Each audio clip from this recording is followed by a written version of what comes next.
교통사고 발생했을 때 소송을 진행하는 사건들 있죠.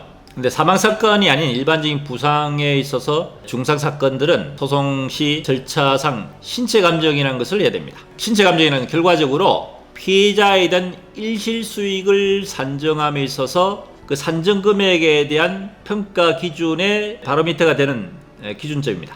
신체감정의 장애 정도가 어느 정도냐, 노동상실률 정도가 어느 정도에 따라서 일시수익이 얼마 정도에 대한 책임이 되는 겁니다. 굉장히 중요하죠. 그래서 신체감정은 굉장히 중요하고 그 결과에 따라서 성공적인 소송을 이루어졌느냐 아니면 제대로 된 소송의 결과가 안 이루어졌느냐 이런 평가의 기준이 되는 겁니다. 그만큼 중요한 이 신체감정을 한 데 있어서 신체감정에 대한 감옥 선정을 잘 할 필요가 있습니다. 자, 피해자가 입은 신체의 손상의 정도에 따라서 감옥별로 머리 다친 경우 신경외과, 팔다리 골절 같은 경우에 정형외과, 척추 같은 경우는 신경외과일 수도 있고 정형외과일 수도 있습니다. 갈비뼈 골절 같은 경우는 흉부외과, 또 복부 내장 같으면은 예를 들어 일반외과, 눈을 시력을 다치면 안과, 기가 안 되면 이비인후과 이처럼 신체 부위별로 해서 신체감정 감옥을 선정할 수 있는데 문제는 이 신체감정 감옥을 선정한 데 있어서 무조건 많이 선정해서 하는 것이 유리한 것은 아닙니다. 첫 번째,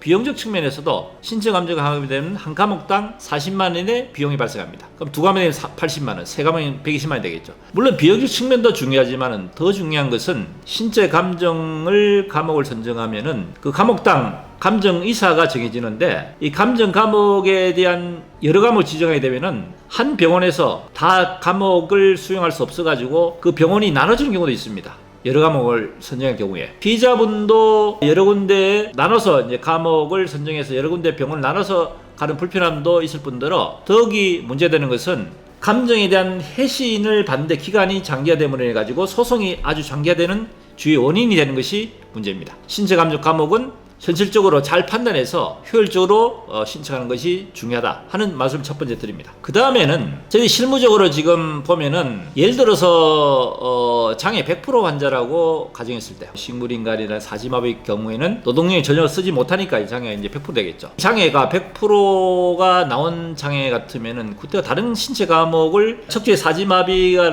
식물인간이 됐다면은 이분이 다른 과에도 손상을 입을 수 있겠죠. 예를 들어 복부 내장 쪽에 수술이 필요할 수도 있고 또는 사지골절을 인해가지고 골절에 수술이 필요할 수도 있고 그럼 치료를 다 했는데 그 감옥에 대한 부분이 장애 100% 이외에 추가적으로 다른 감옥을 해서 장애를 높여봐야 어찌 100% 이상은 안 된다 불구하고 감옥 신청을 해서 환자도 고생시키고 불필요한 비용을 지출한 경우도 가끔 볼 수가 있습니다. 이것은 아주 비효율적이죠. 장애에 대한 일수익 외에 향후 치료비용 목적으로 해서 신체감옥을 감정감옥을 신청할 수 있습니다. 사지마비 같은 경우에 있어서 신경성 반강으로 인해 가지고 비뇨기과적인 문제, 장과 대변에 문제가 생겨 가지고 탁과의 감정이 필요할 수 있습니다. 또는 성기능 쪽에 문제가 있어 가지고 비뇨기과적인 감정이 필요할 수 이때는 향후 치료비용이 별도로 발생이 됩니다. 장애에 대한 장애율이 중요한 게 아니고 이 환자가 향후에도 계속적으로 치료비가 살아있을 여명기간 동안에 필요하다. 근데 그 치료 비용이 상당 금액을 차지할 수 있는 부분이 생길 경우에 있어서는